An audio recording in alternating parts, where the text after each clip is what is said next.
is Rich, Hot, and Free. Welcome back to another episode of Rich, Hot, and Free. I'm your host, Jill Stanton, and I am so excited for today's episode. Today, we are diving in with one of my absolute favorite experts, Tracey O'Malley, and we are diving deep into all things Enneagram and how to use it to deepen your power, pursue your edges, and go to your next level of success. And I wanted to shoot this beforehand because this episode was fire. We went well over an hour and a half. It was so good. And my audio, my microphone cut out 2 minutes into the episode, meaning that for an hour and 38 minutes, you are going to be listening to my computer audio. Guys, I want to die inside that this happened, especially with the caliber of this episode, because we just went so deep and so hard. And it was just such a potent episode, and I'm slightly devastated that my mic cut out. But I hope you can look past that and just really tune into all the strategies and all the takeaways and insights that Tracey shared, because she did not hold back. We went hard. And so if you don't know Tracey O'Malley, she is one of the top Enneagram experts. She's worked with some of the biggest corporations in the world, and all the way down to solopreneurs. And I'm sorry that I have an alarm going off, although would it even be my show if I didn't have an alarm going off in the background? But she has worked from everyone from solopreneurs straight up to some of the biggest corporations in the world. And her knowledge and expertise is unmatched in this space. And so if you're like me and you love gaining a deeper understanding of yourself and how you tick and how you're meant to create success and abundance and expansion in your world and how you're meant to deepen your power and explore your edges, then this episode is going to rock your world. So I'm going to zip it. Oh my God, I have another alarm going off. I probably should reshoot this intro, but we're just going to go with it. So I'm going to zip it there. I'm going to let Tracey take over, and let's go deep and expand ourselves using the Enneagram. Well, hot damn, I am excited for this one. Tracey, okay, so before we dive in, before I introduce you to everyone, I just need everyone to understand my true, just genuine love and obsession with you and your general energy and your message. So Tracey and I met back in 2021. Wow. And it was on a bus going to an excursion, and she said something so sassy, and I turned around and I was like, and you are who? Who is this? Do you remember what I said? This? I want to be friends with her. No, but it was something very probably aggressive and sassy. Yeah. Not aggressive in a mean way, but just Enneagram 8 way. Yeah, very aggressive. But I remember it was freezing fucking cold on the way to the excursion. We're on a fucking school bus. And you just said something, and I was like, hello, new best friend. Yeah. So I am so excited to have you on the show. Also, I've had Tracey on previous podcasts. I've had her in programs and Millionaire Girls Club. I just love her work. I love what you do. I love the message you bring, and I'm excited for this conversation. I don't actually want to go through tell us all what the Enneagram is. If you're in the expert space, I imagine you introduce yourself through your human design, your Enneagram, your astrology, and your Myers-Briggs. Right. So we can all safely assume people know what Enneagram is. But what you're doing that I think is so just one, incredible, but two, really fucking powerful for people is you're helping them, or at least the newest layer of your message is helping them pursue or actively go after their next edge and using the Enneagram as a tool for how to deepen their power. Is that correct? Yeah. And it's how do you know, if you're going off the edge or over the edge? Yes. in a not so healthy way? Because, I can go rogue really hard, really fast. That's not always the good edge to kind of go for, right? But it's how do you own, find, and honor your edge in a way that really honors the calling on your life, helps you be the most authentic, true, courageous part of who you are with the I don't give a fuck attitude. I'm all about that. And the Enneagram is just this atlas and roadmap to kind of help you own it and honor it. And so, how do you see it being pivotal? Well, first, like, I'll do a full debrief for people so that they know who you are and they can get into your world. But how do you see people using Enneagram in a powerful way when really pursuing their next level of growth? Yeah, I Like, think how it does that come in? Because yeah. I feel like it could also amplify their shadows. Oh, for sure. Like it will highlight and say, "Hello, here's your kryptonite. Take it." Or it will help you own your superpowers. And ironically, your superpowers and the kryptonite are kind of the same thing, right? It just depends the come from, right? So like me and you were Enneagram 8s. Our superpower is our intensity and that I don't give a fuck attitude. And like we're not afraid of conflict.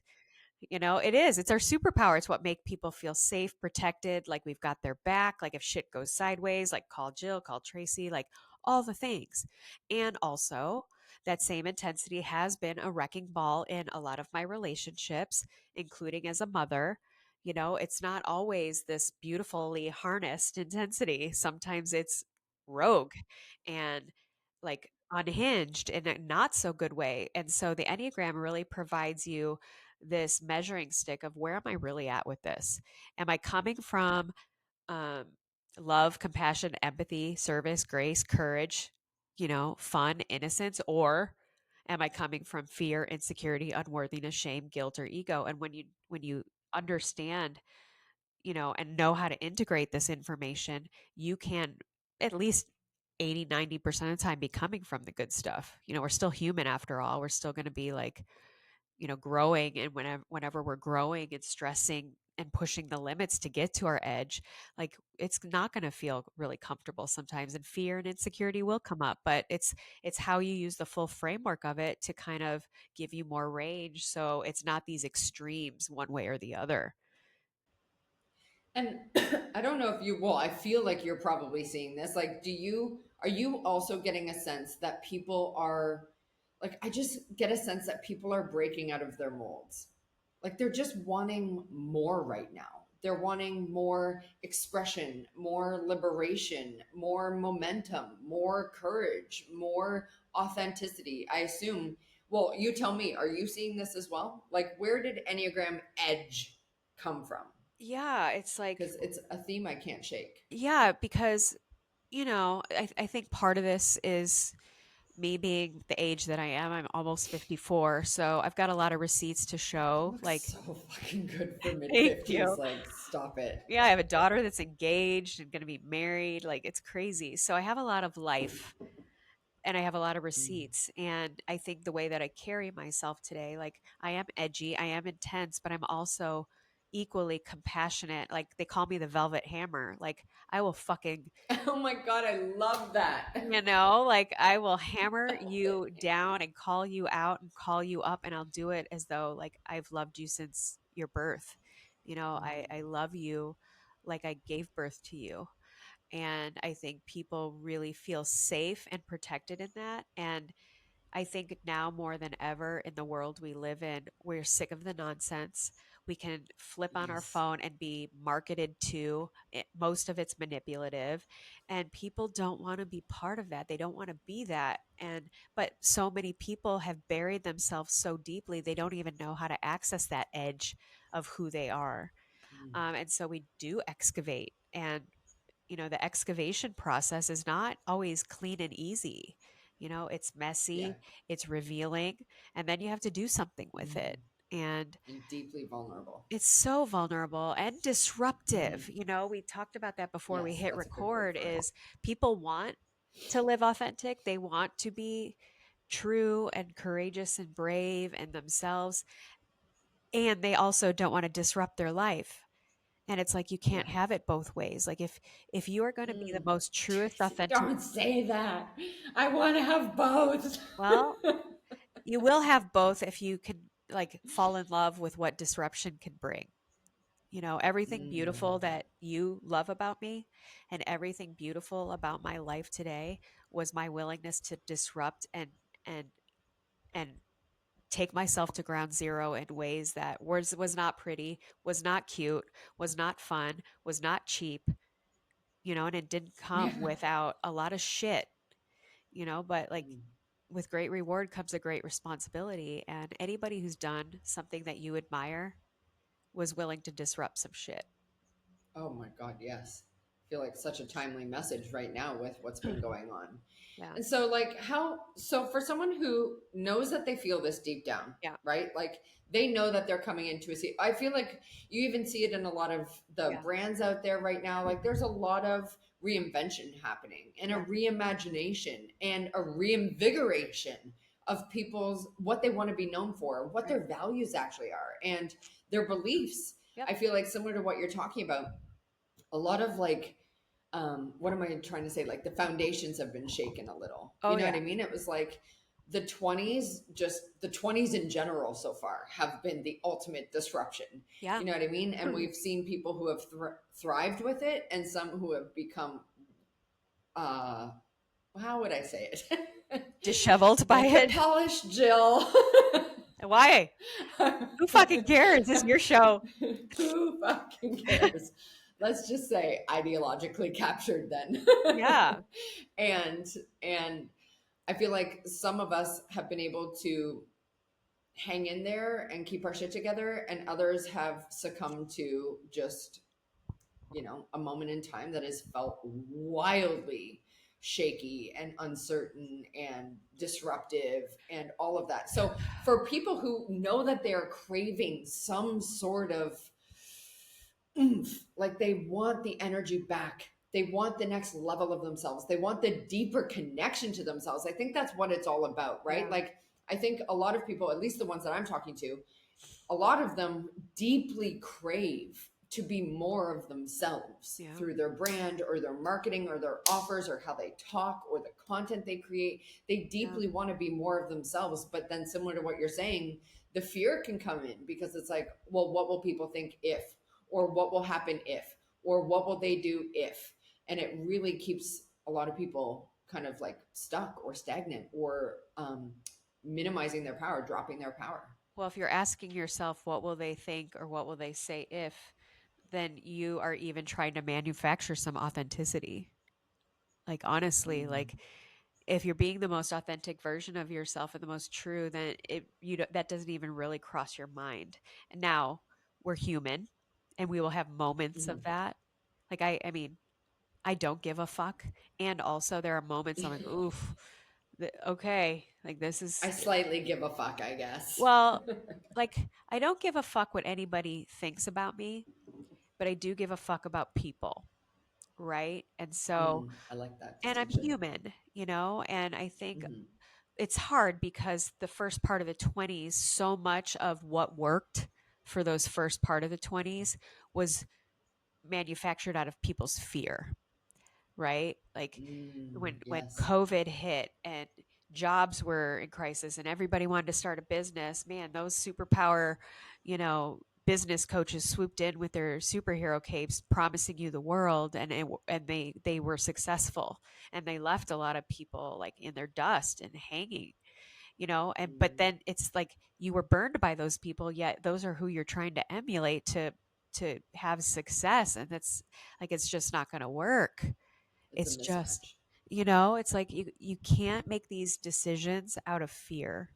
You have to be in the surrender of knowing that if I'm going to be the truest version of myself, then I have to let go of the wheel and let the chips fall where they may. Obviously, letting the universe know that I'm here, I'm serious, I'm available, and I'm taking action without knowing how long this is going to take, without exactly the roadmap in front of me.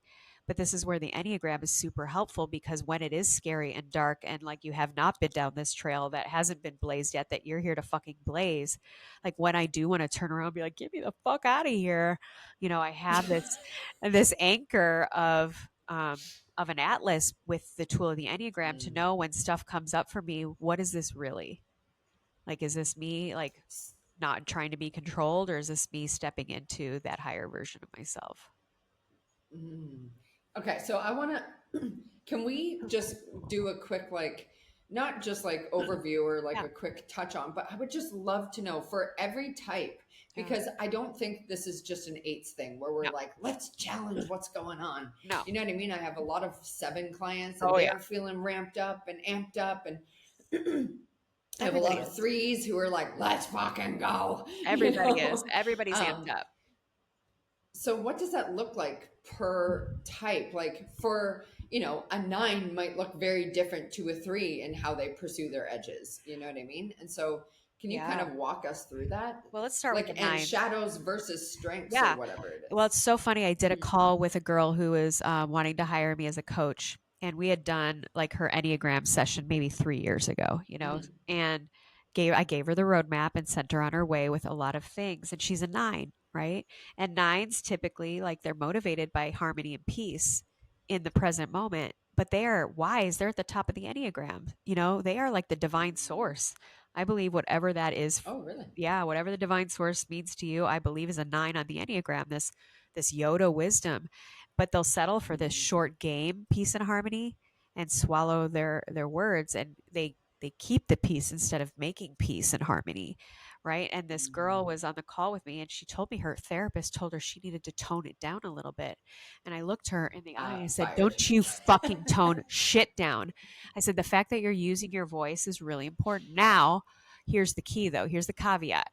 For it to be your superpower, your timing and your tone have to be right, because usually you'll only speak up when you're pissed and beyond, you've been swallowing it for so long. So like I need you to use your voice before you're in resentment." And she was like, "Okay." So like nines, your edge is this, beautiful, big, huge scope of seeing the perspectives of all of us. So we need your wisdom. And also, it's going to disrupt you a little bit, which is their worst case Yeah. scenario, right? Yeah. So sometimes they know all the things, but they won't say it. And when they bury it, they become resentful and then they pop off, or they procrastinate, or they ghost, or they go MIA. And then they're just shells. Not good. And so a nine who is pursuing their edge, Yeah. they need, like, what is a virtue that would really support them? Is it something like courage Yes, or like, 100%. yeah. It's the courage to know that temporary disharmony creates long game harmony, usually. Oh, I love that. Like, I mean, even the story of Jesus, right? Like, Jesus was a nine on the Enneagram. He was all about peace and harmony. And Stop it. How do we know this? I know Wait, it. no. How do we know this? Yeah. Just my take. I'm the master Enneagram person. So, and when I I don't explain this know. to you, Jesus seems like a three. well, He did, you know. well, here's the thing. Enneagram nines in their growth pattern step into the three zone. So Jesus lived in Oh, stop it. Yes. So Jesus lived in that peace and harmony and greatness in real time. He was very Mm. tactical in the trenches, but he poured into his disciples, and his disciples were the star of the show for a lot of the Mm. time, right? And then Yeah. but when Jesus knew, like, this is my cross to bear and my hill to die on, he did, and he stepped into that three zone. But he didn't live there like a three Mm. does. He's not like, "Hey, look at me, I'm Jesus." He's like, "Hey, look at my disciples. They're doing beautiful works." Right? But man, when he Yeah. had to like call it out, he did. When he had to wrangle, Mm. the disciples like Peter, who are definitely Enneagram eights, like he went toe to toe with him. So, I love that you have this like layered knowledge around this because I'm similar to a lot of people that I've spoken to in the last week or so. A lot of us are considering or just like starting to learn a bit more about certain angles of faith and whatnot. yeah, And I was saying to Josh, I was like, was Jesus a channeler? yes, Like, isn't that what he was? He was pretty much a channeler. And, they just didn't have the wording for that at the time. And so, yeah, they vilified him and whatnot. But yep. I feel like there's so many instances of that right now So, where Enneagram people who nines, speak, yes, mhm, they're a channel. go, However, they're afraid of mm, disruption. So, you have to like know that your divine wisdom needs to be spoken, but not when you're just pissed off that nobody's listened to you. So, you got to speak mm. up. What was I going to say? So, the virtue of courage would be deeply supportive to nines, wanting to lean into their edges, but it also sounds like discernment. Yeah.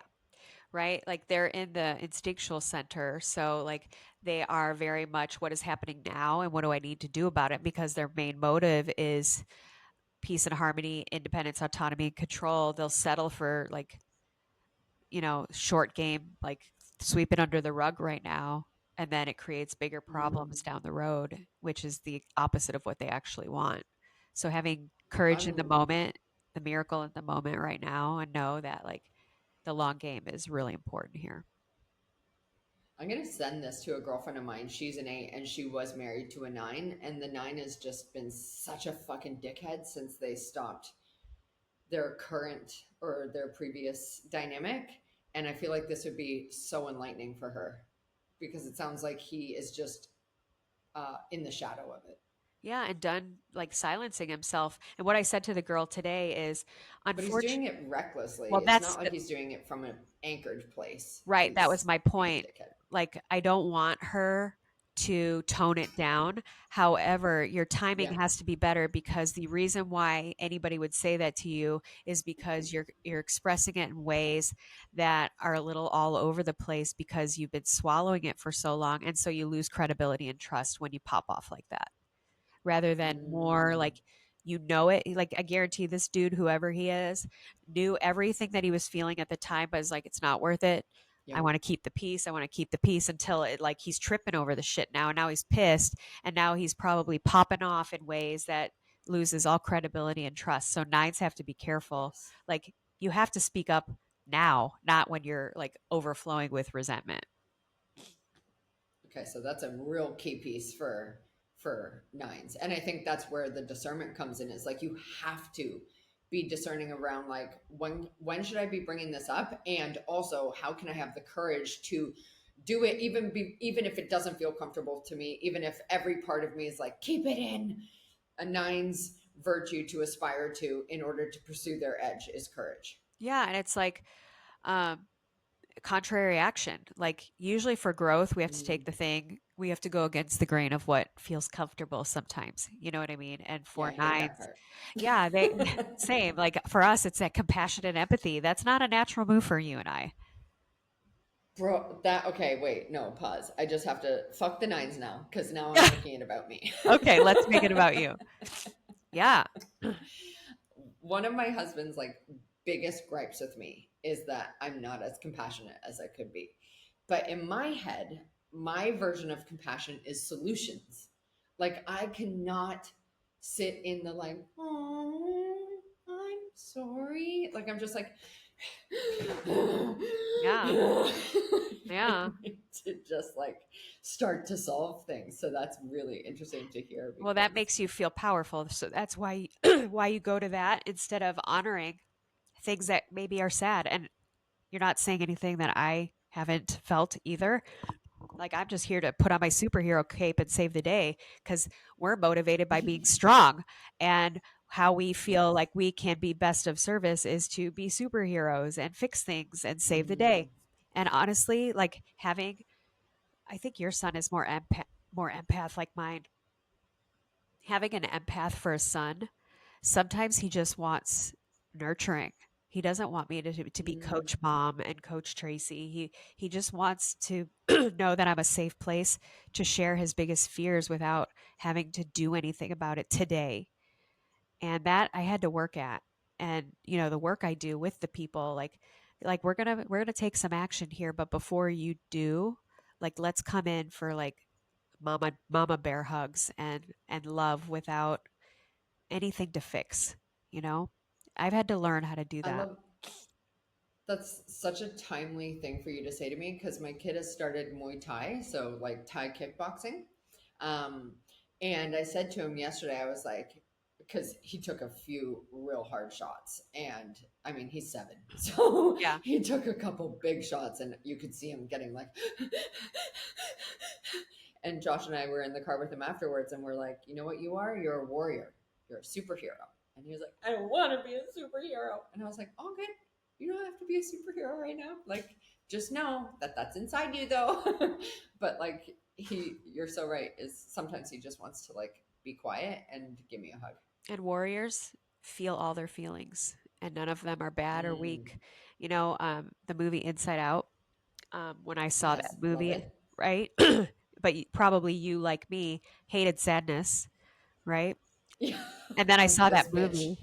And then I saw that movie and I was like, oh my God, that's what an important emotion. Mm, And that really helped me make the connection that sadness isn't weak and it isn't slowing down the process because the more that we can honor that things that have happened are sad, it doesn't mean we live there or give it agency over our life. But if we don't honor that that hurt and that was sad, we never get to transformation and acceptance. We're Mm. just trying to smooth everything over. And sure as shit, a God of my understanding is going to come wallop me upside the head till I get that lesson. So, um, Same. right. And that's why compassion is Can important. Can I just tell you the funniest story about Inside Please. Out? So this Love is it. when my kid was still in school, and so he was in grade one, and he like he's getting much better now. Well, we homeschool now, so he has like one-on-one attention with his teacher and whatnot. So he's like getting so much better, so much faster. But in school, he still struggled with his speech because his speech struggled until he was about like literally 6 or so. And when he was struggling with speech, he would get frustrated and therefore get aggressive. He's a generator, 2-5 generator in human design, and he's a life path or life number, whatever it's called in numerology, 7, which is the seeker. And I'm a 7 as well. And so we love pursuing the truth.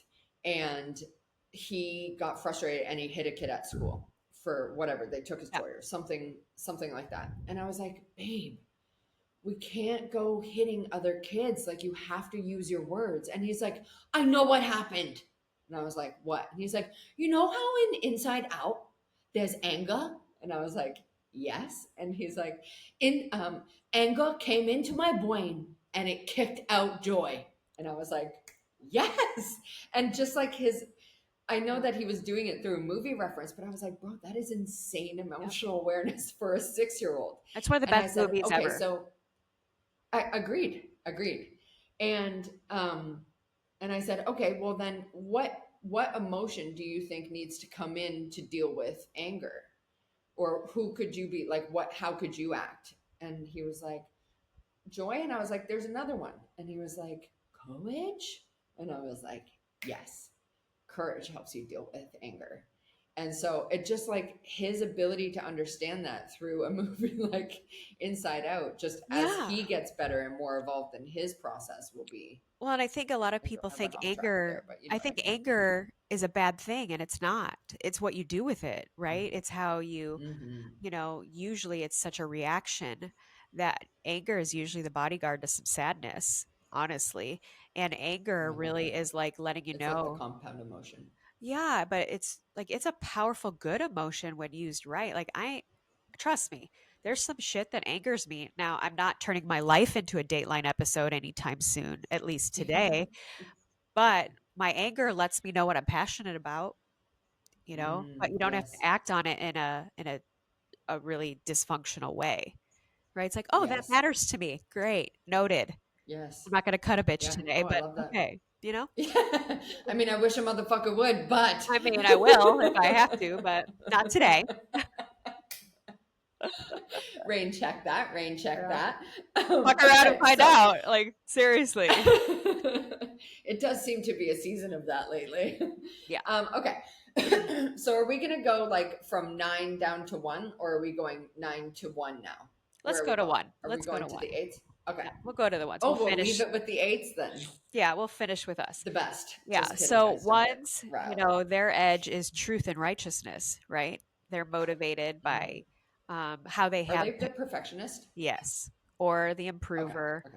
I like to call them the sheriff, Mm. you know? The sheriff. Yeah, they're the integrity police. So, um, which is great, which is really great. Like, they keep us in line.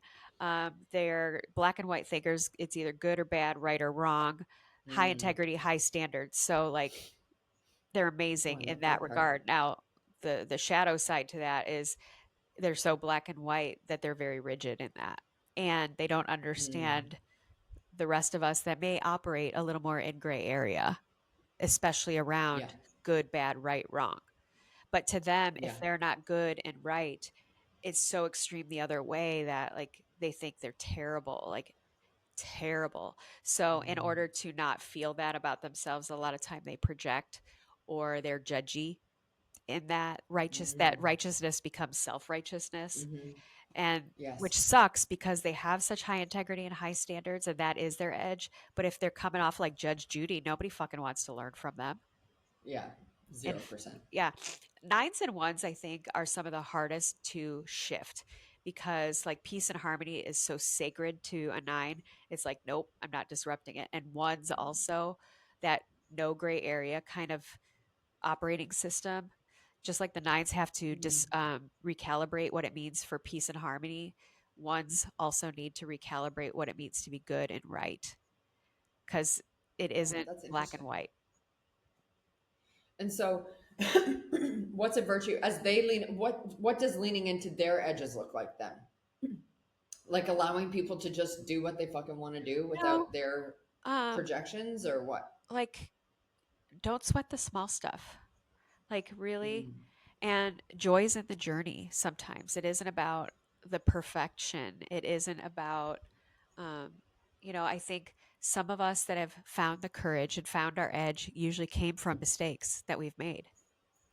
And ones don't like to make any mistakes. They don't like to do anything unless they can perfect it. And they don't learn mm, as much if they don't make mistakes, but they have to understand that making mistakes and it not being perfect is not a reflection of them, and in fact shows how courageous and sometimes it's the messiness that teaches us the most. And they don't mind when we're messy because they like to help us with it. But God right. forbid they're messy.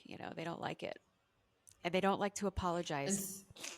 They do not like to apologize. mm, Like extreme cases, and I've had one in my life where like we were really close, like family, and I know like I don't argue with a one typically if it doesn't matter to me because fine, they can have it. Like pick and choose your battles sometimes. But there yeah. was a battle I picked and I was not backing down like on this battle, and she has not spoken to me since, and hasn't spoken to her Whoa. grandchildren, and hasn't spoken, Oh. wrote me out of the will and sold my That's, dad's house and like all the things, like oh. serious. Oh. Yeah. That's devastating. It All for okay. So then with yeah, go ahead. and like they're an Enneagram one. Like Yeah. if she's wrong, what does that say about her? Well, it just gives you such insight. Like you must be a walking, talking, like superpower all on your own, Trace, because you have such an in-depth understanding of how people tick once you know their Yeah. type and whatnot. And I can Like figure it I out quick. imagine it would just Yeah. And I can can you? figure it out. Yeah. Like What I are can, some how would you spot a one? Black and uh, white thinking, I would think. well, like again, the Enneagram is based on motives, not behaviors. So, like we can see Mm, behaviors. So I don't really want to give behaviors. So you start typing people, but I can feel right. their energy more than anything. Like they are like they want to keep it together. They don't want to be judgmental, but you can feel it when, things Mm, aren't mm-hmm. perfect, or like their need for control is very, very high. And that can be expressed in a bunch of different ways, but it is really an Right. energy. Their body language does not have a poker face, um, but it's this insatiable need to have control in a different way than you and I Interesting. do. Okay. So then what would be a really helpful virtue for them to as they pursue their edge, right? Because it sounds like their edge would be excuse me, to everyone who's listening to Tracy Yeah, and I cough and sniff and I know. It's real here. but we're making it happen. For a one, Yeah. like what does pursuing their edge look like? Is it just allowing for some gray area or some like not all or nothing thinking, like some middle Yeah. ground thinking, or is it Yeah. something else? Like Yes. what helps them deepen their power? Joy, fun, play, Mm, honestly, unscheduled, lightening unplanned. up a little. Yeah, like their growth numbers, the Enneagram 7. So, like, that's the opposite of like Enneagram 7s probably trigger the fuck out of Enneagram 1s, but like that's Mm, their target that they're kind of aiming for. And when they can embody some of that sevenness, but also with the high integrity, high standards, they are the best teachers of all time because they're interesting. meticulous with their word. They do what they say they're going to do. They're high integrity, high standards, but they play in it a little bit, you know? And they're way Hmm. more Hmm. easily digestible and their wisdom and their knowledge when they can play a little bit. So then maybe like something like what you were saying, Mm. like joy, fun, Yes. like peace Yes. would be what is considered their edge, which sounds so funny to say because it's like joy is your edge, but It for is. someone who puts a lot of pressure on themselves, which it sounds like a one does, like that can really stifle you in business. In yeah, business, I mean, they're so tightly wound sometimes that need to be right and good and perfect all the time. Like Mm, eventually they're going to blow. And when they do, like it's like, wow, what just happened here? And then it's like they don't want to they want to pretend it didn't happen. So they almost swing to like, I'm positive Polly, and you're like, wait, just a second. Like the same thing. It's like mm, you gotta be in that before you've kind of gone off the edge and over the edge, right? So that playfulness, like a lot of the homework I give Enneagram ones is to go do something messy. Go call a friend to do a spontaneous like girls' night. No planning, no like checking her, like no calendar invites. Fuck that. Like just say, hey, I'm coming over right now and try I that. love this. Yeah. So, so okay, because I would imagine like as people lean into their edges per type, they're gonna have to do a lot of self work. Like someone who Yeah. needs everything to be perfect, to then be like, go take messy action. They're like, I will not, sir. Thank you No. very much. That's And like so, Josh telling you you need to be more compassionate. Yeah, cute. Not so easy, right? Like this is where the rest of the framework of the Enneagram comes into play. And the mm, wings are like these anchors, and they give us this range and support when we want to resist the very thing that helps us honor and own our edge.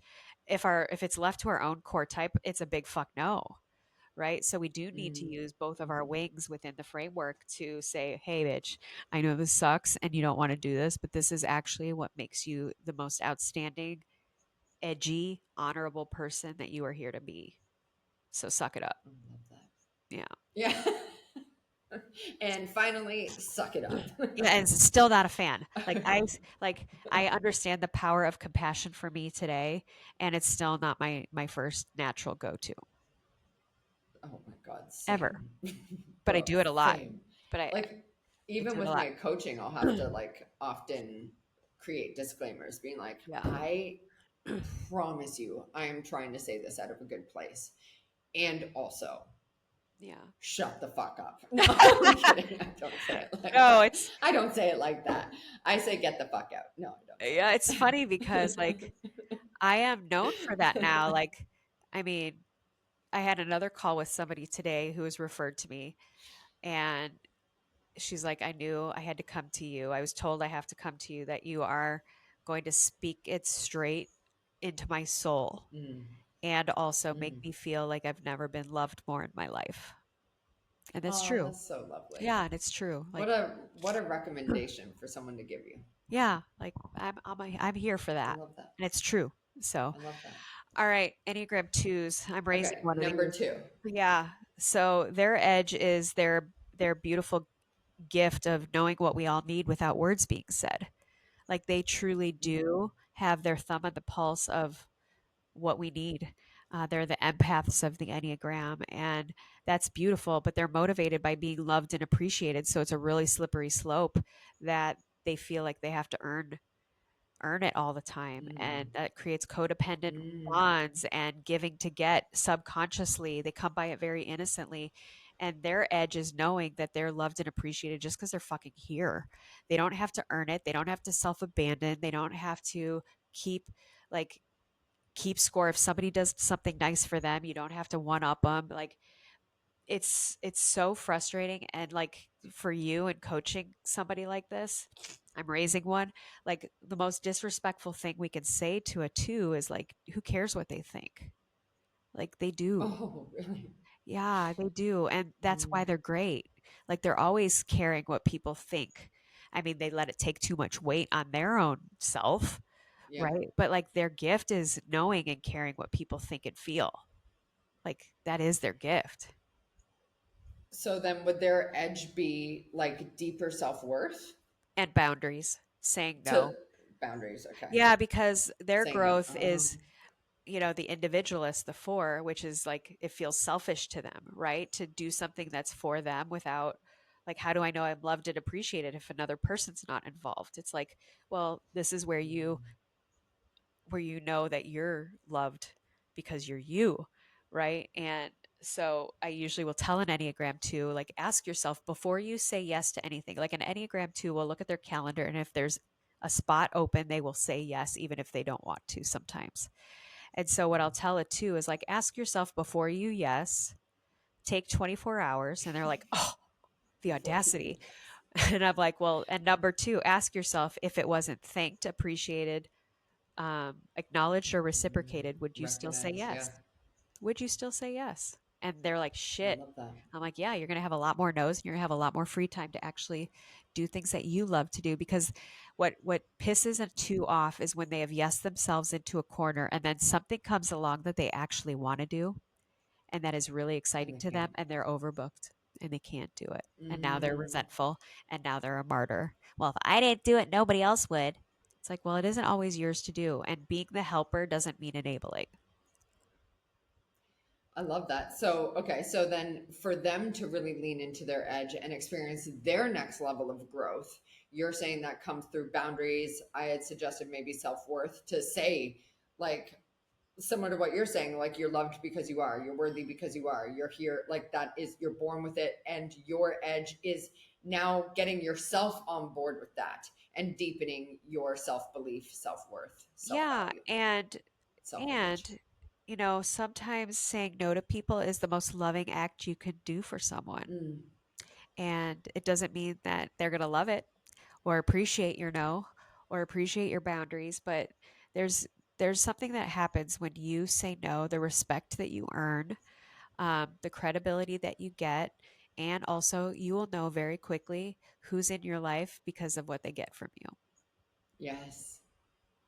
So it sucks, That would but probably be fucking so heartbreaking for it's a lot of heartbreaking twos for when they them. have that moment. It is. Yeah.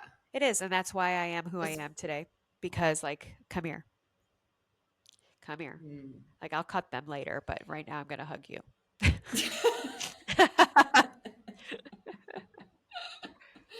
I love talking to eights because it's just such a breath of fresh fucking air. Yeah. What, at least the grounded ones, Yeah. the ones Oh who yeah. are really anchored in their No. power. The other ones are a bit volatile, but like Yeah. eights that are really grounded in their power, it just feels like such a, to me at least, because I have, funny enough, a lot of my closest girlfriends are eights. I don't Which know. is It's just like fascinating eights the because, eights yeah, it's fascinating because because we they're can be so a lot rare. in one room at one time, you know?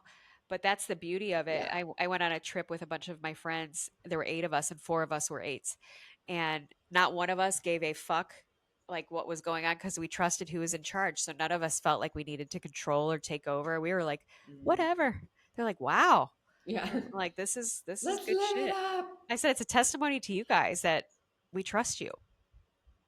Yeah, for real though. That I would say that I know we'll come back to eights, but that's probably one of my biggest shadows is like surrendering into someone else having it. Like the like I've got it. I'm like, I don't know if you do. Yeah. Like I've got it, but I don't know if you do.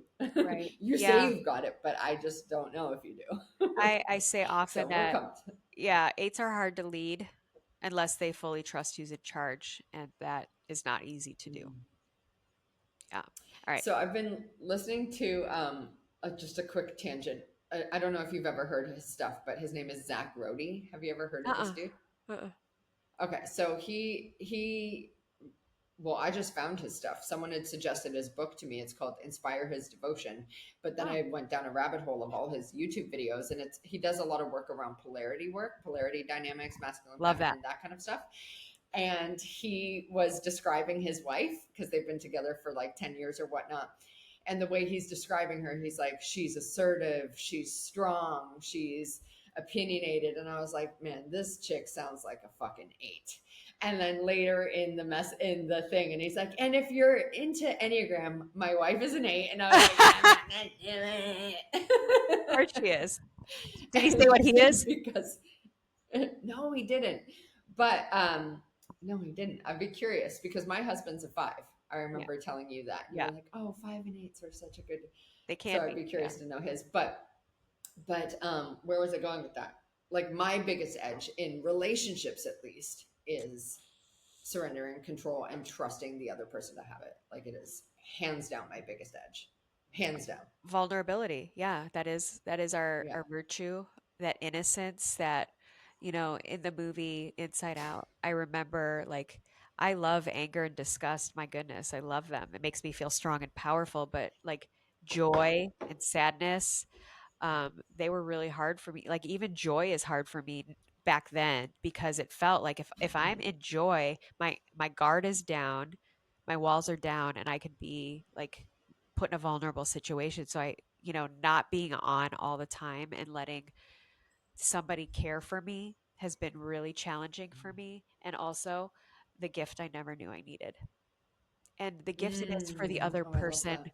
when an eight surrenders and lets somebody nurture and care for them, you do not even realize what a gift that is for the other person.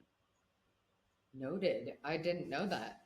But that's like, that would make total sense because that's probably one of my husband's biggest gripes Understand? Yeah, is mine how much too. I love control. Oh, girl, I Yeah. had my wrist reconstructed back 6 months ago, and my entire family would look at me and just shake their head. They're like, "Will you fucking let us do something for you?" And I like literally cast it up and all the things. You're like, I don't need this fucking cast. I'm like, I'm I'm a just going to lefty. It's do my right arm. anything. I'm good. But when I let them do things for me, the joy, the um, the Mm. trust they know they've earned from me is a gift that I don't think you even recognize that we give people when we do allow that. I'm going to keep that in mind. I'm bringing this back up when we get to the eights because I think that is like, for me at least, a massive edge for sure. Like I can share a lot of my like uncoverings since doing this Yeah. work. But okay, so where were we? So the Threes. two's biggest edge for them experiencing a deeper level of their power and allowing them to be seen more is boundaries, saying no when you mean it, and allowing yourself to have space and do things from a place of deeper self-worth. That is their edge. Okay, great. And know that it's So not three, selfish to have needs of btches. your own. Like you don't have to self Yes. abandon your needs in order to be worthy of love and appreciation. And we want to help That is also, I don't know if that is related to eights as well, but that has been a huge thing for me to for allow different myself to have reasons. needs. Yeah, we have it for different reasons because we don't want Mm, we don't want needs because it makes us feel weak. Twos don't want to have needs because they mm. feel selfish and like they're here to help other Okay. people. So it's a different come from. It can look very similar, but for different Yeah. reasons. Yeah. Yeah. Twos are Mm. awesome though. Like when they have boundaries, This is, what? I was just going to say, well, I'm very curious what you were going to say. Twos when Yeah, they have boundaries, but I was just going to say, this is why I fucking love the Enneagram I know. because the way you just rattle off, like, well, twos struggle with needs because of this, and eights struggle with needs because of this. I'm like, you're right. I have held back my own stuff because I didn't want to be weak. It's like, Right. shut the fuck up. I can handle it. Yeah. Like, Totally that's kind different of how I reasons. operate when I'm, yeah, Yep. that's very Totally different interesting. reason, but it looks very similar. Yeah. Okay, so the three then. Yeah. What We is all, like their biggest edge? Not uh, achieving? What could it possibly be? seriously, like their biggest edge is they move fast, they're resourceful, they're resilient, they can pivot really quickly, right? And that is their Mm, edge. Like they're like, okay, let's figure out a new way. Like they're always looking for the fastest way to get to the end zone and the goal line. And they do it and they make it look really easy, right? Like they figure it out, they go those fast. fucking threes. I know. I wish I was a three sometimes, but also Jealous. on the other I side so wish I though, was a three sometime. me too. They will choose to do businesses because they can and because they'd be good at it and because it scales. I And can't why do we choose to get into business? To um shake shit up? usually, I mean, there have been things like you're a smart businesswoman, I'm a smart businesswoman, and there's shit that makes so much sense on paper and scalable that Mm, my whole body is like that is a big fuck no. But yeah, threes don't I care. deeply feel that. Yeah, and threes are like I I don't like care they'll just do it because they're like, well, I want to achieve the thing. because I'll be great at it. I can win that. Mm, I can scale that. mm. I can do that. I like I can't cross a goal line unless I feel strong and powerful doing it. I can't just do it to win. And it pisses me off. And I hate it and I challenge it. However, when I do say yes, I'll pass a 3 any day because it's coming from a good Mm, place. When a it's coming deep from a rooted place. divine, deeply rooted place, and this is where I trigger 3 sometimes. Like, you can try and beat me, but you're not gonna. Yeah. Don't say something more eight than that. You can Right. try to, but you won't. Well, and the threes are doing it for the significance, right? Where eights do it for the power. Mm, There's a big difference between this is how I was mistyped as a 3 originally. And I like on paper I can look very 3 like, but motivationally not at all. I don't care about winning. I don't care about the trophy. I don't care what you think about me when I win. But if it gives me independence, autonomy, control, and power, I will win. mm, That's why when I did the network marketing back in the day, they could not understand how I did it. I was like, because I need and want residual income, so I never have to worry about child support again. Because it'd give me mm. all the independence I know I want and deserve. And they would try to dangle carrots about you could win this, you could win this, you could earn this. I'm like, I don't fucking care. Keep your trophy. Give me the residual Yeah. money that Yeah. nobody can Just give take me from the me. residual checks. That's all I care about. I don't need the atta girls on stage and stuff, but I got that too, right? But That's that's threes so love it. interesting. So it's kind of like for eights, I know I keep going back to eights, but the distinction here is like, is one of our primary drivers sounds like more instinctual slash survival, Yeah, like, it's to prevent us. It's to prove we're strong and powerful to ourselves and to other people. Like we mm, want everybody in the room to know we're the strongest person in the room. I don't care if I'm the best. shit. Yeah, I don't care if I win. They can take all the applause, but you will know I'm the strongest fucking person in this room. That's the difference. I see I can even think back to like certain instances where, and I also, now that we're talking about this, I know that we'll go back to the three, but like, Yeah, just wait a second. yeah, I also see myself doing that. Now, maybe it wasn't done from a grounded, healed place, right. but I also see myself even kind of doing that through, like, I will show you that I'm the strongest person here, but also through a lens of like vulnerability. Does that Right. make sense? Like, Yeah. I will show you that I am fucking strong, and I will do that Yeah. through vulnerability. Does Yeah, that make sense what I'm trying to say? that's like the It's not real always good, flex. I don't think. Well, it depends because a lot of times I see it. I have to check myself too, is like we'll use it because we Mhm. know the vulnerability. People see that as strong now, so we can kind of manufacture some vulnerability, or it's actually transparency versus vulnerability. There's a big difference between Mhm. transparency and vulnerability. And I see eights transparent, but they've already figured it out. And they actually, Mm. there's no risk in telling you this because they already figured it out. But vulnerability is like, I have no idea how this is going to go. I'm in real time right here, right now. And I don't know how I'm going to do this. I actually, okay, so I had an exact moment like that actually at one of the worst times hosting one of my retreats. And I was like, Josh and I were deep in it. And I've talked about this before publicly, and Josh talked about it with me publicly. So it's not like I'm like airing all our Yeah. shit, but I was running a retreat and the topic just came up, and I candidly shared, and a three came up to me afterwards, and she was like, do you regret saying that? Yeah. And I was like, no. Like I was like, no, it felt fucking freeing to me. Like, well, should I regret saying it? Oh my God. Oh my God. Maybe I should regret saying it. Yeah. But at the time it felt so fucking liberating to me. Well, And also it's threes, just like, well, go threes ahead. are motivated by what they do, what they achieve, and how they appear as well. Mm, So that when is, that lines up so with it. vulnerability is not a big thing for a three unless it helps them cross a finish line faster. Like I see Mm, threes know how to do this really, really well, but it's a performance sometimes, and they don't even know they're doing it. Like a lot of unless they're a yeah, full blown I can fucking see that. narcissist or psychopath, but a Mm. lot of them, it's like, oh, they She have definitely figured out. wasn't, but Yeah, no, but image is everything for a three. How they are yeah, perceived. I can see. That I can 1 trillion% see. I feel like we can see that like just in our space, I feel like you could see that Oh, with the there's people tons of who them. are And images of it's attraction. funny because threes either love me or like drawn to me because they so badly want to crack the performance, or they run from me because they know I see Yeah, right I've through it. heard that. They, yeah. I've They, heard that threes when they're out of their power are deeply triggered by eights in their power. yeah, because we could see through it, and Mm-hmm. it's like we're on to you, and Yeah. they don't want to be found I out. fucking see you, bro. Yeah, and like that's the thing now. Like with me now back, I used to torture threes for fun because it's like I see what you're doing. You're so fucking thirsty. Like it's so obvious how thirsty you are.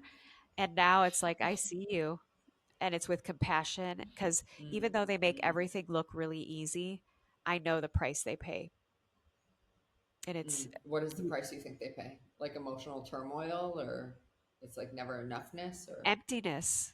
Emptiness. Like what is all mm, this for? Like I cross all these finish lines, mm, and like for what? Like they have this insatiable need for more winning, and like they don't get anything in return from it unless they know that they are worthy because they're here. They don't have to win. Like in mhm, fact, the more they slow down and maybe let somebody pass them up, because they're so resourceful and resilient, like we'll all cross the finish line faster.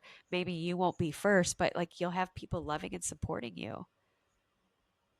Yeah, mhm. and sometimes So they'll have people help them get to the finish line, and then once the threes get to the finish line, they're on to the next thing so fast that all those people that help them get to the finish line feel like they were a pawn I see. Like unintentionally. feel either yeah, but like either unseen, unacknowledged, or maybe unappreciated. Yeah. Yeah, because Yeah. when a three has a goal, they will do anything to achieve it, including using other Mm, people. And they don't, like, again, not always, it's not always conscious. It's not always conscious, but yeah. they're just moving on to the next thing, and you can't help them do the Yeah. next thing. So they're finding a new squad. And it can feel Mm, so hurtful to those that don't understand yeah. what's happening. And threes need to be So aware of then that. a three's edge, what would a three's edge be? Just slowing down? Like I can't imagine that feels well, I guess the beautiful part of an edge is it's not supposed to feel comfortable, but it is supposed to be deeply of service to your expansion. It's not necessarily slowing down because telling them to chill out, slow down, like that's disrespectful because they're not wired that way. But instead, asking them and themselves, like, why do you really want to do this? Like, I want to Mm, know from your I see. soul, why do you want to do this? And if it wasn't measured, if nobody saw it, if it wasn't acknowledged, if it wasn't celebrated, would you still want to fucking do this? Like, I want you to do I things love that that light you question. up and that you find fulfillment from. That is winning, right? So, like, helping them Yes. ask that themselves that question. And again, they need to use the other components of their Enneagram. Otherwise, the three's gonna be like, fuck that, let's fucking go. Yeah. Fuck that. We're not slowing down. We're Yeah, fucking remember moving the movie Talladega Nights? on. Um, if you're not Yes. first, you're last. Yeah, that's pretty much the anthem cry for an Enneagram 3. Like, if I'm not Oh, first, I'm last. So yeah. that's So true though. I know. Okay. Enneagram All 4s, right. So then, okay. So these are what is the like quote unquote label of a four? the Is it what individualist are or the they typically? romantic. Yeah. Individualist. Oh, okay. Yeah. Okay. I'm So give us like a sneak peek into what oh they're there okay, and like so when just for because I can't remember if we actually explained this. Like when we're talking about edge, we're talking about like essentially pursuing intentional discomfort. Like I had said to you quickly before, Tracy, but like yeah. we're pursuing edges in service of growth and Yes. expansion and evolution. Yes. Not going Yeah. off the Okay. deep end Yes. like fuck this. Yeah. Like no. This is No, like but like experiencing more of yourself yes, the or a full higher range. version of Yeah, the yourself. higher full range of who you are and who you're called to be, without as much fear, with courage, with Mm, discernment, with grace, with a constant excavating and understanding and honoring of your operating system and enforcing and expressing boundaries in a beautiful, honorable way. Like that is the full scope of owning and honoring the edge, right? love that. Not everybody's Also, gonna like it before we though. move on to 4, we Yeah. forgot to mention what is a virtue that would really support a 3. Trust. Trust. Honestly, just I love that. trusting that they're incredible. Like you are the pace car for all of us. Honestly, you guys show us what's possible. And when you just charge to the finish line, um, you miss the joy in being surrounded by love and people that appreciate you, honestly. Because you will always know the way, go the way, and show the way and do it really quickly. And you deserve also to be supported and loved, not because you cross the finish line first, but because you show us all how to do it. Like that's I love the that. coolest. I love when a 3 owns it. So cool. Oh, I love that. Yeah. Okay, Uh, so 4s then. yeah. Fours, like, remember the movie Inside Out again? So basically, Yes. all those emotions all the time, every minute of the day is an Oh Enneagram God, that 4. sounds exhausting already. Holy fuck. It is. It's a lot. I'm in a relationship with one, and it's beautiful because they have the capacity for the full human emotional experience. So they're the creatives, the writers, the poets, the musicians, the comedians, like they're unique. Their significance where the twos, threes are like what they do, what they achieve, or if they're loved and appreciated. For a 4, it's like, who am I and what am I here to be in this lifetime? So it's this Mm. constant like, who am I? And they want to be authentic and unique. I know all of us do, but like it's a deep inner thing for them. And that's all fine and good as long as they're in their little imagination bubble. And then the minute they kind of God, I look feel like my around, kid might be a 4. he might be, you know, but he the minute loves they he look loves me. around, they realize how different they are and they love that and Mm. hate it, because their biggest fear is of abandonment. So it's like they want to be unique, but if they don't fit in, they might be abandoned or they might be too much or people might avoid them or they can be dramatic or all over the place emotionally. They're a lot Mm. and they're worth it. So their biggest edge could be the vulnerability, like being seen and being open to people possibly not getting it, not wanting it, or stepping away from it. Could Yeah, that be their their biggest edge? their vice is envy, which is really different than Mm. jealousy. Like they are not jealous, like they are champions for all of us. They cheer us on. They really want to see us win. The problem with envy is they believe something's missing in them because they are Mm. so unique.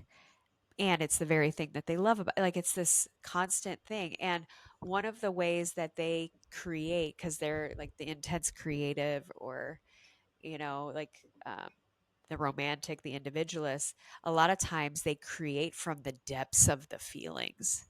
And so sometimes they will be a little drama so that they can be inspired, or that's a way that they Mm. connect with others, so it can be a lot. Like Um, tortured artist vibes? yes, very much that. Yeah. So, Mm. like That's what famous that sounds Enneagram like. fours, like Robin Williams, Anthony Bourdain, Oh no. Howard Oh Stern. no. I know Howard Stern, Mm. John Yeah. Mayer. John Mayer is like Oh, the most four 3 out of four. 4 seem very, very on brand. Yeah, like seriously. Howard Stern, I don't know. I feel like he'd be like that. Sounds like his wounding just covering up in Well, his it's funny performing. because he's often mistyped as a 1 because of his OCD, but he's Hmm. actually a 4. He's a tortured artist. He really, really is. He's something else. That's so interesting to think of Howard Stern in tortured artist terms. Yeah, no, he is. He's very self-deprecating, you know. Yeah, I could. Yeah, that's true. Yeah. Yeah, I so had a fours. boyfriend like that in my 20s, and that can be a very, very dark energy to be around. Well, twos could be But like they that like too. spin it into like entertainment almost. Yes, they do. At Or least that's, music. yeah. Or Mm. John Yeah. Mayer and his dating escapades. Like all of that wrote really good Yeah. fucking music. Taylor Swift, Enneagram 4. Like Oh, is she? I think so, Oh, yeah. that's interesting. Yep. And my ex-boyfriend, he was a comedian.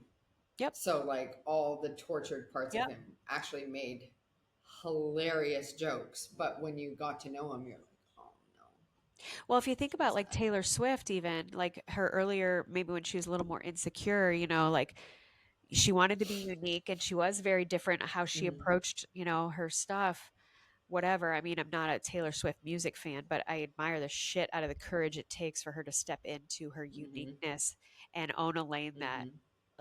like that is the the beauty of a four not giving a fuck how different they are and shining on anyway and knowing like So there's that is like a yeah. real edge for them then. Like it sounds like obviously zero fucks energy for sure, but it sounds like maybe audacity would be a deeply supportive virtue for them. Very audacity and like with her like I know a lot of fours that are audacious but it's more to get a reaction whereas her it's Mm-hmm, genuine. You know what I mean? It's like this is mm-hmm. who she is, this is what she's about, this is what she's great at, and she's audacious in owning it. I know some other fours that are audacious but to get a reaction because at least my sister was a four and some fours will do anything to get attention even if it's negative I could see that. I because know it a four and yeah, it a makes them previous feel client, and I connected. could very much see that. Yes. Yeah, like my sister, her and my dad were like oil and vinegar, but if there was conflict and they were, you know, butting heads against each other, at least he wasn't ignoring her and abandoning her. It's fucked Mm. up, but Shit, that actually puts a lot of things into perspective as you think about the fours in your life. Because now you could be like, oh, you're doing this to like essentially be seen, be loved, and be acknowledged. Is that yeah, kind to of be what we're saying here? significant. Um, Mm. yeah, and to feel like like to So feel all this the things, even if it's not good. they Yeah, like to feel all the things. yeah. God damn, a four boyfriend would be like, I imagine probably like a deep, deep level of your own expansion as well to hold space for a four. Yeah, it's great. What I love about fours and eights with eights is that fours are not rattled by our intensity, not even a little bit. Mm. And I love Are that. fives? Uh, That's my husband. yeah, I But know. now I do want to know that because Yeah. because if we're gonna go into fives, I'm like, tell me Yeah. everything about the five. Yeah. So let's go into fives. So fives, Okay. they are intense in a different way. They're direct. And I think that's why fives and eights really do appreciate each other because, like, straight shooting. Um, but Mm. fives do it and then they want you to leave them alone. Where we would love to get into like a debate. Engage. Yeah, like let's have conflict. That sounds like fun. Fives are like, Damn let it. yeah, let me be direct and get the fuck out and hide in my cave for, decades and never see another human again. Right? Not all of them, but they're Yeah. motivated by certainty and their certainty comes from information, knowledge, and resources. Right? So where you and I can manufacture energy, fives cannot. Hmm. They're the one Enneagram type where like they have an energy tank and when it's gone, it's gone. Where we can I really, could I see mean, that. we can make energy just by walking into a room. Fives aren't like Mm. that. So, they kind of hoard a lot of their information unless they trust that you're not going to impose on them. Right. So they're stingy with their wisdom sometimes because it's like if I put this out there and people know that I know this, they're going to take from me, they're going to want from me, they're going to pick my brain, they're going to, without Okay. boundaries. That's And they interesting. don't like that. Because I like maybe because we've been married, we've been together for so long, 16 Yeah. years, but like I literally call Josh JNN, Josh News Network, because of how much I learned from him and Yeah. just like I love his that. like in-depth knowledge. Like I'm gonna bring him onto the show because he's so into like crypto and like They're my favorite. decentralized finance. And I was like, bring that onto my show, JNN. Like come tell all the Yeah. people the things. Um, and I've learned not even just about finance from Josh. Like I have literally learned more about like fucking history and Yeah. international politics than I ever did in school just from like a dinner with JNN. When they know something and they're interested in knowing something, remember the show Who Wants to Be a Millionaire, the phone a friend portion? Yes. I would pick a They're like, five. I'm just I calling you to let you know I would pick I'm a about five to win every this single pitch. time. I would pick a five. I have a five in every sector in every industry, like finance. I have one in tech, AI, because like, but here's the thing, Mm. they will give me all the deets because I'm in and I'm out. I'm like, listen, 5 minutes. This is kind of what I'm dealing with. What do you know about this? They're like, la la la la la la. I'm like, cool. You're Thank like, you. peace. Bye. They are happy to give That's my their favorite way to get knowledge. me too. And that's why fives and eights can Just get give me what I along. need to know. Yeah. And I'll Mm. leave you alone. They're like, cool. But a lot of times because they're so mind blowingly fucking smart, that people are like, can I pick your brain? Can I pick your brain? And like, that is the worst case Mm. scenario for a five. It's like their energy Yeah. tank is going, "Arr." Yes. Like, yeah. Yes. I can see that in real time for Josh. That's why he like fucking loathes coaching. Yeah. Oh, no. Fives. Because Yeah, no. like he just is like, nah, can't do it They're anymore. great teachers I, that they can teach what they know and then leave. that Yeah. yes, he would love to teach. Like if he can come in and train Yeah. and then bounce, Yep. he's living his best life. 100%. But if he has to like pour into you and coach and No. hold space for your emotions and all the things, then absolutely not. Josh is like the melting face emoji. You know Yeah. what I mean? He's just like Yeah. powering down. Yeah. They, So and they don't necessarily, don't want to be in charge of people typically. They don't, yeah, they don't want to get in the trenches with people at all, really. mm-hmm. It's too Whereas I'm like, tell unpredictable. me everything. Oh yeah, I'm like the more intense the better. I Let's need to get. know all your wounds I'm so I in it. can know how to activate you. Now here's the thing, like fives, because that's their growth number is the 8. So they have to step into that Mhm. power every once in a while, but usually like I'll tell them like let's create the incubator in a way where you can step into that power but then step away, and I'll teach you the Irish duck out, like seriously.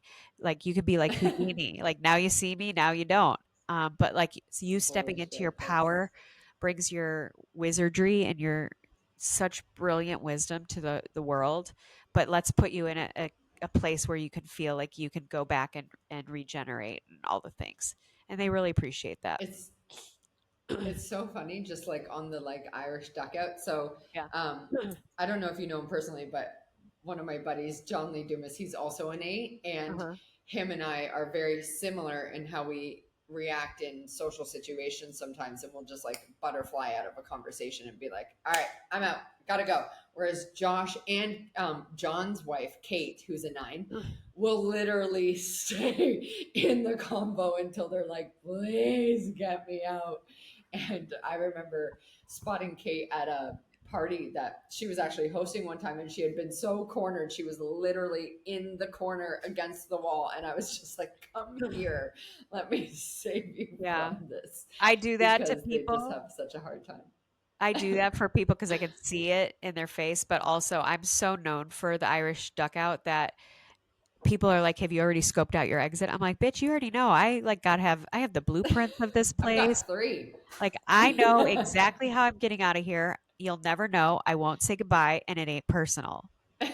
Goodbye." And I It's love you great. still. I'll see you tomorrow. Yeah, like I know when I'm Okay. done and goodbye. Same though, same. Yeah. And it really took me a lot of like deconditioning to allow myself to sit in that and to really honor that for myself. And just to like find more finessed ways to Yeah. just communicate, especially like as a manifester, like just to inform people like, all right, I'm I'll be back, or I'm gonna head out, or I've loved this, but I'm like done. Well, And it's just funny finding because ways to now people will communicate that. ask me like, "Hey, do you want to do this?" I'm like, "No, I absolutely do not." But you guys have fun. Like, nope. Same though. And I it's like know. my deconditioning for that, or my like healing process for that, is like really allowing myself to see that as a strength and It not me is. being a dickhead. No, it's like To I be, because like if I I say yes to something I don't want to do, I'm like the worst version of myself. it Because I'll shows. be like, Yeah. Do you know how many people like appreciate me doing that? They're like, "Wow, that's awesome." I'm like, "Yeah." I'm like, "If I'm a fuck yes, you'll know it." But like today, it's a yeah, no for me. No, goodbye. Appreciate it though. thank you very much. Yeah. See you No, later. I got a date Okay, with so what myself. is the greatest dates of all time? Um, so what is a five's core edge? Like what is a virtue that would support them in in allowing themselves to evolve and expand. Yeah, like letting themselves be seen a little bit more for their wisdom Mm-hmm. and know that you have you can step into that power and that brilliance publicly and also have healthy enough boundaries where you won't be imposed on. Um, because we do need, I mean, you're so wicked smart. We need that. We need Yeah. your wisdom. So surround your honestly, a five's edge is surrounding themselves with people that get that and can help them step into it and also step away without the cold Mm-hmm. disconnect, because you know this, being married to a five, when they cut you off energetically, it's like everything Oh, just left, like they're right in front of you and it's like walls come up, they're like fuck they're not off. here. Yeah. Yeah, they're gone. And Yeah. that can And feel you are very cold. iced. You're iced. And them You are iced understanding the fuck out. that, yeah, which you and I don't mind it so much, but like other people, they're like, what just happened? Yeah. You know? Well, this is, I mean, Josh and I used to talk about this when we had Screw the 9 to 5 and on our podcast and stuff. That was our biggest edge back in the teens, I would say, before we were aware of our dynamics and stuff.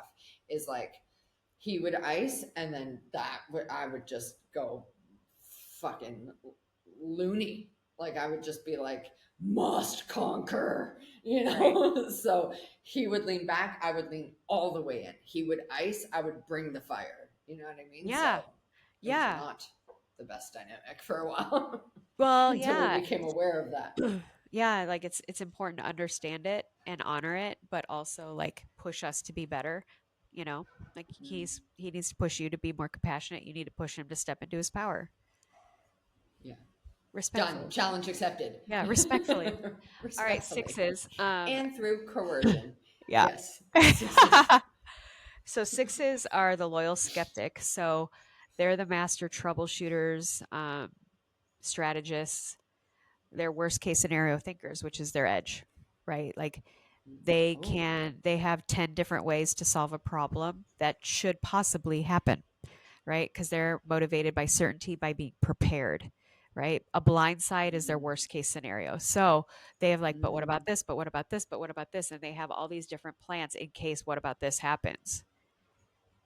I can And only imagine the anxiety spirals that they happen with that. are the most prone to outward anxiety than any other Enneagram type, because you can never, Interesting. I mean, if 2020 taught all of us anything, like that one rattled the Enneagram Mm, sixes because they usually see something coming because they're so prepared. But they bought all the right. fucking paper And this towels one, and not shit. so much. No, they bought all the toilet paper.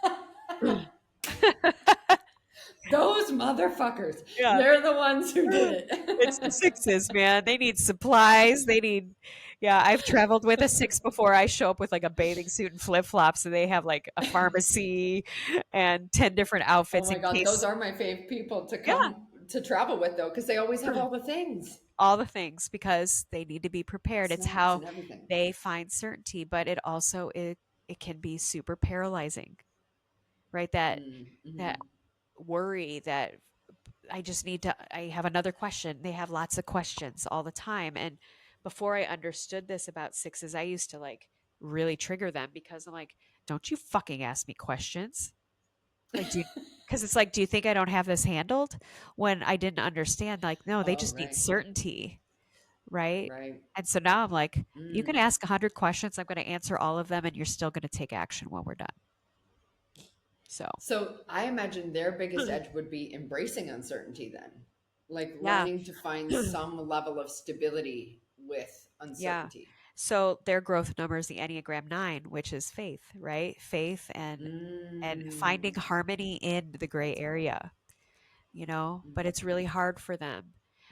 They're called the loyal skeptics. So they are very slow to trust, which also can create this dynamic like you're interrogating me, you're interrogating me. It's like, dude, Yes. like peace out. If there's I've no got like, it. Chill the fuck out. yeah, if you don't trust me, then why the fuck do we bother here? And like, Mm. so the problem is once they have vetted you, it might take a while, but once a six vets you, their walls come completely down. And there's no more, you know, like Ronald Reagan was like trust but verify. Like Mm-hmm. with a six, they trust and verify and then forget about it. And we're constant Like verifying. you're in? You're in.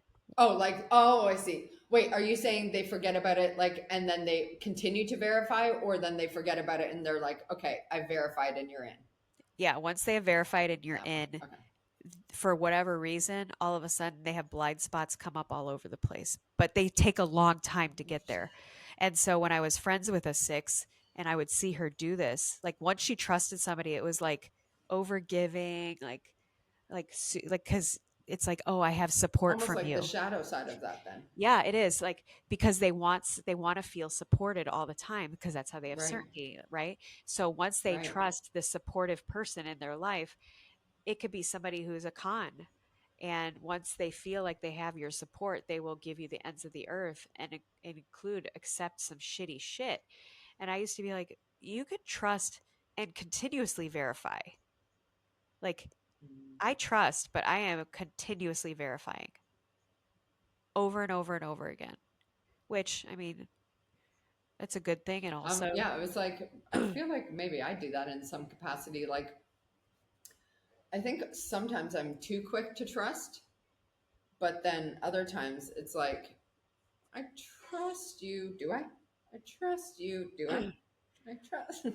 yeah, like we have our own set of Yeah. problems, which we'll get into. So, like, sixes Yeah. are great Fair. in like really, they're really good collaborators. They're really good Mm. project managers. They're really good collaborators because they really want to have everybody involved so they know that they can't be blindsided. Like, if they know what everybody's So, doing, so they've covered the bases. yeah. So they have to be careful not to be micromanagey and controlling. Mm. Um, in the need to be ultra prepared, or you know what I mean? It's different controlling. Like a one is controlling because they want to be righteous. A six can be controlling because they need certainty. Totally different come Yeah. from, but can And look very, safety. very similar. Mm. A lot of sixes can Mm. look like eights too, you know, like if Oh, their really? safety secure. Oh yeah. Like if they're like a self-preservation six, they often mistype as an eight because when their certainty is rocked, you will get a full-blown anger, anxiety spiral. And it looks very Oh, aggressive. fuck. Like, I feel like I do that. yeah, but it's different. Again, it's a different come But, from. It's a different come from. But they're amazing. Like, okay. So a six's shadow, or excuse me, a six's edge and virtue that would support them is allowing themselves to feel or develop safety slash comfort with a level of uncertainty. Because courage. also, like, especially in business, yes, courage. Courage is Okay, yes. their virtue. Courage to know that Mm, even if I get sidewhacked a little bit, that got it. I am more than prepared. And, usually when I'm talking to sixes, I'm like, let's look at the areas in your life where things went sideways that you didn't like it, didn't expect it, but what beauty came from that, right? Like reminding Mm, them that even if you are not fully prepared because of things outside of your control, which is called life, um, let's find what we can make magic out of that with. Like, let's make some magic with oh, I that. love that. Yeah. I So, love that. That's a not great easy one for for them. sixes to think about. Yeah, not easy Yeah, I for them. imagine that's a hard one. Yeah. Okay, sevens. I also want to Sevens. respect your time. I just realized we've been talking an hour and 20 minutes. I know you might Jesus, have to but split this in two. Um, save the best for last. Eights. Just yes. kidding, So guys. Don't get triggered. sevens are why I studied this because my daughter is one and she was so triggering to me. Um, because, she pretty much operates like, what's the best that could happen? Let's do everything. Nothing is impossible. I believe that I can do this. This free spirit, like, and I was like, What's that like? yeah, it was very activating for me when she was little because I was like, who the fuck does she think she is with this free spirit? Because I could be that as a kid. Like, Who the where fuck does she think she I is? seriously, it's why I started therapy She's at five. she was 4. Yeah, I was 27 years old. I was like, She's four. yeah. I was like, I need therapy because I am so enraged by her and I'm projecting onto her and it's not her fault. Right. So she's a Yeah. 7 and they have certainty. They're motivated by certainty, but it's in freedom, choices, and options. They need certainty Mm, that everything is available to them and anything's possible. So Steve Jobs was an Enneagram 7, often mistyped as a 1 because of the OCD thing. But he actually was a 7. Remember, he walked into when he worked for Macintosh. It's like, I have all these ideas. They're innovators, they're visionaries, right? Yeah, they're free spirits and they're Mm-hmm. fun, but they're also wicked smart. Like they think of shit, not, a 7 definitely invented the pool noodle because who else would do that, you know? But like Steve Jobs, when he went into the offices at Macintosh and he's like, you guys, we could do this, we can do this. And they're like, that's cute, Steve, but no, go back to your little cubicle. And when you tell a 7 they can't do something, they will bail on you. Mm. And I knew if I didn't see that in my own daughter, eventually I would lose her too. So I needed to Mm. embrace, like, how can I help her, yes, believe that anything is possible, and also like take proper action to see things through, right? Because they will be excited about something and believe in something and then get bored and move on. And so they lose their Wow, interesting. credibility sometimes, if Yeah. they don't follow through and see things through or don't have the right support around them to help them see things through. They get a bad rap of being unfocused, all over the place, shiny object chasers, right? But they actually are. And, my besties, a lot of my besties, including my daughter, are 7s. And it's like 7s have, they walk around like with this handful of seeds, right? And these seeds can produce the most beautiful things, right? But even seeds that create flowers have to have the right environment and container in order for them to take root. Mm. And Mm. 7s kind of walk around through life like throwing seeds around like it's confetti. And if they don't have the right environment, container, incubator, then they just get washed away or the wind blows Mhm. them, They you don't know? thrive as highly as Yeah. they could. So when I find a 7 that is really passionate about something, okay, let's reverse engineer this for a second. Like I see it's totally possible. Like with my daughter, I'm like, you're totally going to do all of it. Now let's reverse engineer what this might look like.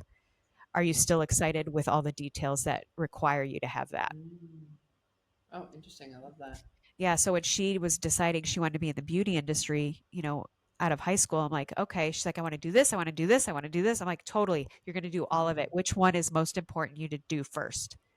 So she's like, makeup. So fine, makeup school. She did that, stayed in that incubator of just makeup for a short period of time, even though it might feel like I don't have options, I don't have choices, right? I'm like, this will give you more long game options if you like master this. Yeah. She came home, then she got her esthetician license. Great. Then she did permanent makeup. Great. Then she did spray tanning. Great. Then she does waxing vaginas. Great. And now here she is, and she loves all of it because 7s like the variety. They don't like to do the mundane same thing Mm. every day. So she has mastered 14 different services because each one she went into an incubator. And now at 20, almost 29 years old, she has a beautiful, strong book of big business that she's highly respected and well versed and masterful in all the things. But she had to go into an incubator for each individual one when it felt boring, restricting, and not Mm. so fun. But that's when, I mean, that's So, that's what Steve Jobs did. He went, said, fuck you, took Steve Wozniak, went into a garage and built Apple. yeah. And so okay, so then 7s, their biggest edge is what? Focus, like single focus, or Yes. what's the word I'm looking for? Like discipline. Yes, and it's more this, they have this insatiable need for more, more, more, more, more. Their vice is Mm. gluttony, right? So like more is better, more excitement, more joy, more things, more yes, more of this. They're very impulsive sometimes like that. Hmm. So their virtue is sobriety, not in like, not from a substance, but like Yeah. this is what I But have. like moderation kind of This thing, is or enough. Like this is actually like, how about we mm. stay here and find miracles in this moment instead of chasing the shiny objects all the time, right? And finding Interesting. something they're really passionate about that will actually give them long game freedom, choices, and options. Sometimes less is more, and them understanding that is their edge. Do 7s, if you ever tell them less is more, though, are they like, I reject that? Well, here's the thing with More is 7s. more. Right, you have to be a wordsmith with 7s. Like you could be intense as fuck with a 7, which is great because me and my Mhm. daughter, like we can be intense. However, if I say one word that indicates that I'm trying to box her in, you'll lose her. So Okay. you like I can say less is more, but I have to say it in a very wordsmithy crafted way that makes her feel like she's got freedom, choices, and options. That's really good to hear because one of my longest standing clients who I just absolutely love, she's actually certified in Enneagram as well. So she has like a strong understanding of her behavior and whatnot. And she knows I'm an 8 and whatnot, but we Yeah. vibe so well Yeah. together. Yeah, because like Yeah.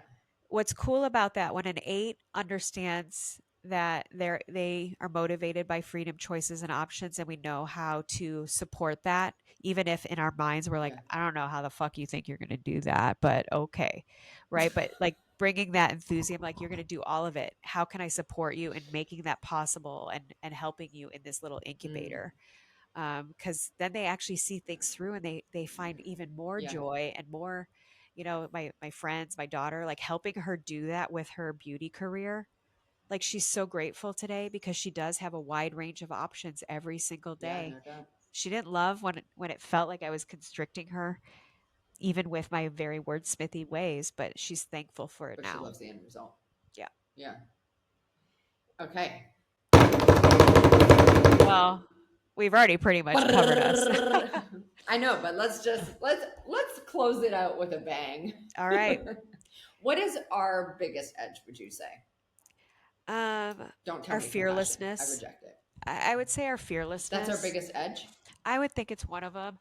Um, when it's authentic, right? A lot of times we Mm, will flex in order to give the appearance and to try to convince ourselves that we're fearless. You know what I mean? Or that like we're not weak like that. And so sometimes that can be a mm. little rogue and unhinged, and other times it shows people what courage really looks like. Right? We're not afraid to go into battle and fight for justice. Okay, so thank you specifically for the justice thing because I was just talking to a friend of mine here. His name is Brett, and I'm trying to get him to do his Enneagram so that I can understand him because I feel like he's an 8 as well because he's Really? like, fuck this, fuck that. Like, I feel like he's a Yeah. challenger.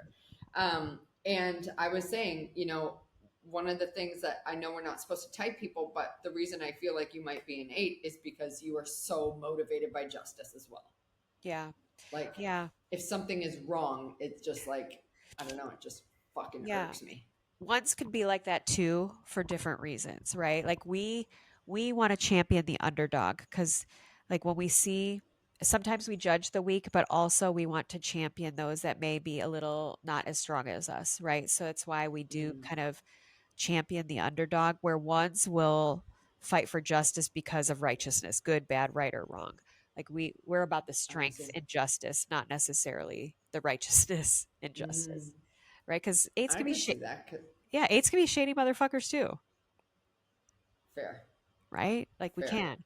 But we like to flex a lot. And so like our flex is our strength. We are the strongest on the Enneagram. Like we can MBD guys, sorry. we can carry a different kind of weight than most people. Like in ways that people just look at us like how in the world, and we like that makes us salivate. It also strokes our ego, so we have to be Mm, careful that we're not doing things just to flex.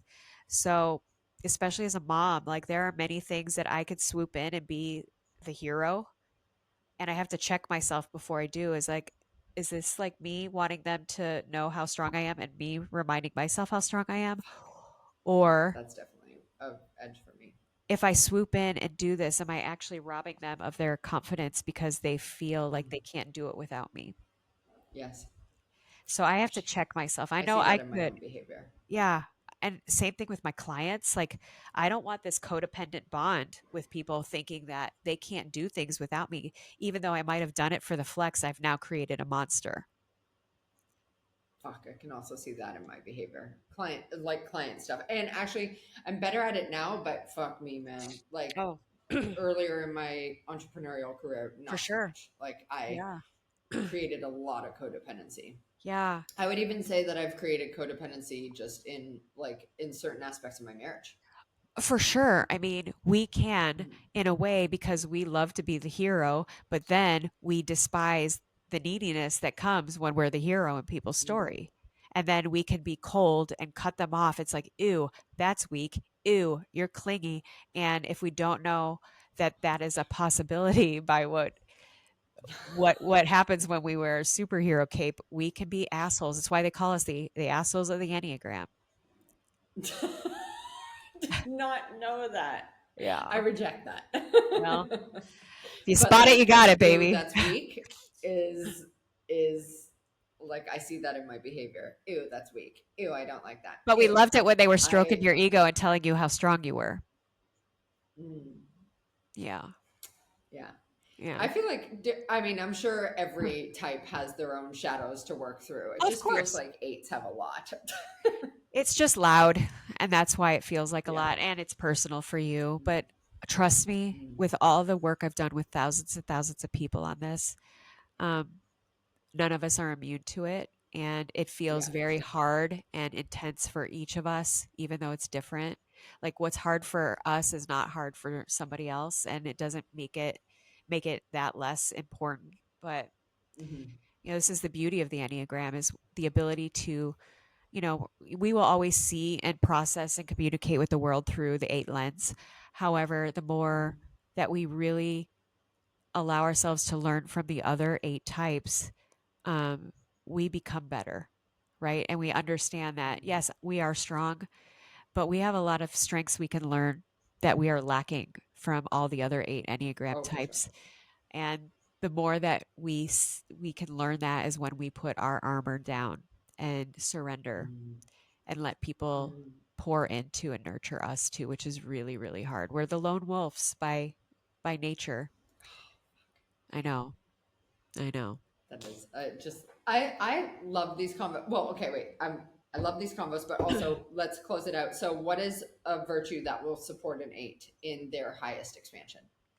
Innocence.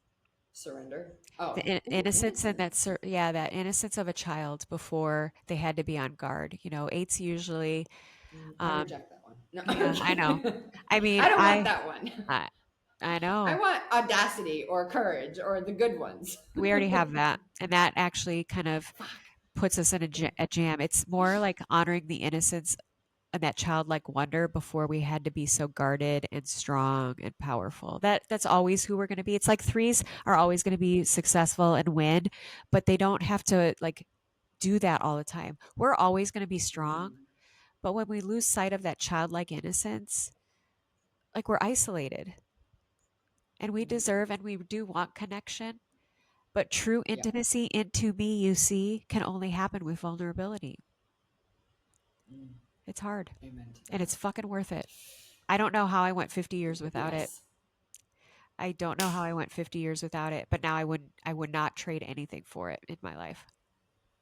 Well, as Josh and I have like continued to just like deepen our marriage and our connection and whatnot, I always say to him as I'm like trying to express what's coming up for me, I'm always saying like, fuck, this is uncomfortable for me to Yeah. be this honest and open with you. And I'm like, not Yeah. trying to say you're this, but I just need to say it in this way because I have no other Yeah. clue how to say it. And so it can get messy, but you're right. It's like when you actually do, like the rewards of that are so meaningful, Life especially changing. when you're like seen and met at that level.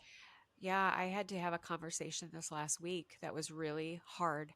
And I was like outside my body going, I am so proud of you because seriously, in the past, you would Mm-hmm. have hit below the belt. You would have like cut the nuts off. You would have like, Yeah. I will show you, like, you think you could fuck with me. Yeah. And instead, I went to vulnerability. I was like, that hurt.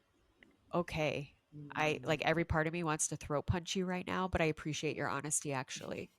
Like that was kind of where I was at. And I was able to be like, okay, like right now, I kind of want to push you away and I want you to leave me alone. Let me kind of gather my thoughts here instead of cutting you and burying you in my backyard and nobody ever finding you.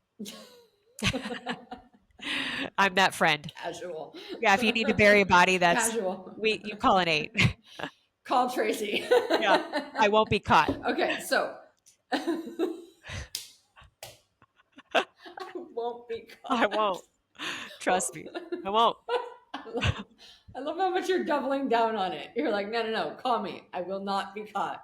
Yeah, I live in Arizona. There's lots of desert. Um, try. Yeah.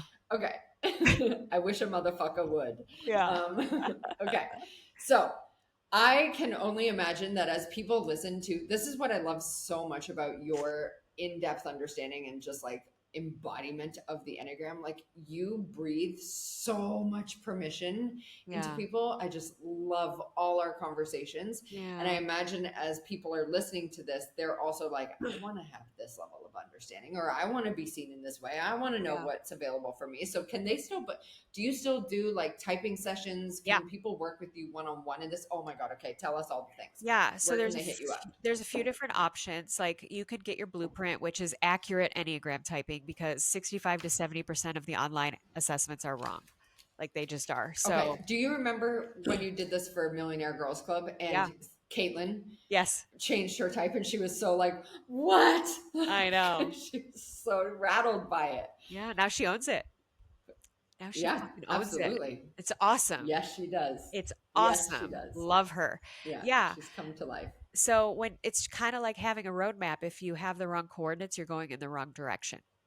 And then none of this matters, right? So you kind of need the Yes. right information. So my assessment is over 95% accurate, and you get your blueprint. I customize a 75-page, like basically soul It's manual so for good. you. Yeah, it's so good. It's so fucking good. You can do an add-on of a 30-minute live reading where I basically explain it, Oh and my God. also go into your tri-type, which isn't part of the blueprint. Tri-type's amazing. Hello, Miss Mover and Shaker. And then Easy add to cart. easy, easy. I And I know. record it so you can listen to it over and over again. Or you can spend 90 minutes and we can dissect your life too. And I Okay, wait, no, basically, that one. yeah, yeah, basically it's like 10 years of We all choose therapy. that one. Yeah, 10 years of therapy in 90 minutes is what I have been told. That is kind of the testimonial that I've been given several I love times. that. I do partner sessions, like you and your bestie, you and your partner, you and your Ooh, husband. I've done that. I do families, I do groups, masterminds, all sorts of things. cool. And I am teaching the Enneagram too now for those that maybe want to use this more in depth. All of that's at my website, traceyo'malley.com. Oh man, I just can't thank you enough for one going hard with me for like nearly 2 hours. I just Yeah, am so appreciative of it, and just the conversations and the depth you bring to this and the thank you. understanding and the way you see everyone. I appreciate it so much. Plus, I just think you're a fucking riot. So Oh, I just I love love any you. chance I get to chat with you. That's So the thank beauty you of so much for being here. it's an honor, and that's the beauty of like the work I do. I love it so much. Like I will talk about this all the time till the day I die because it does give us permission. I would have died for this kind of Yes. permission when I was younger. Oh, So if I can be the lighthouse yeah. for full body fucking permission, then I'll guide you to your edge and I'll take you to it so you can honor it, and own it. Hell yes. Yeah. And Tracey also has a podcast called The Enneagram Edge, and just Yeah. get into her social media, all the things. So I'll put all of that in the show notes, all included in the email and everything, so that people can get into your world. And I just want to say such a massive thank you for being my first guest.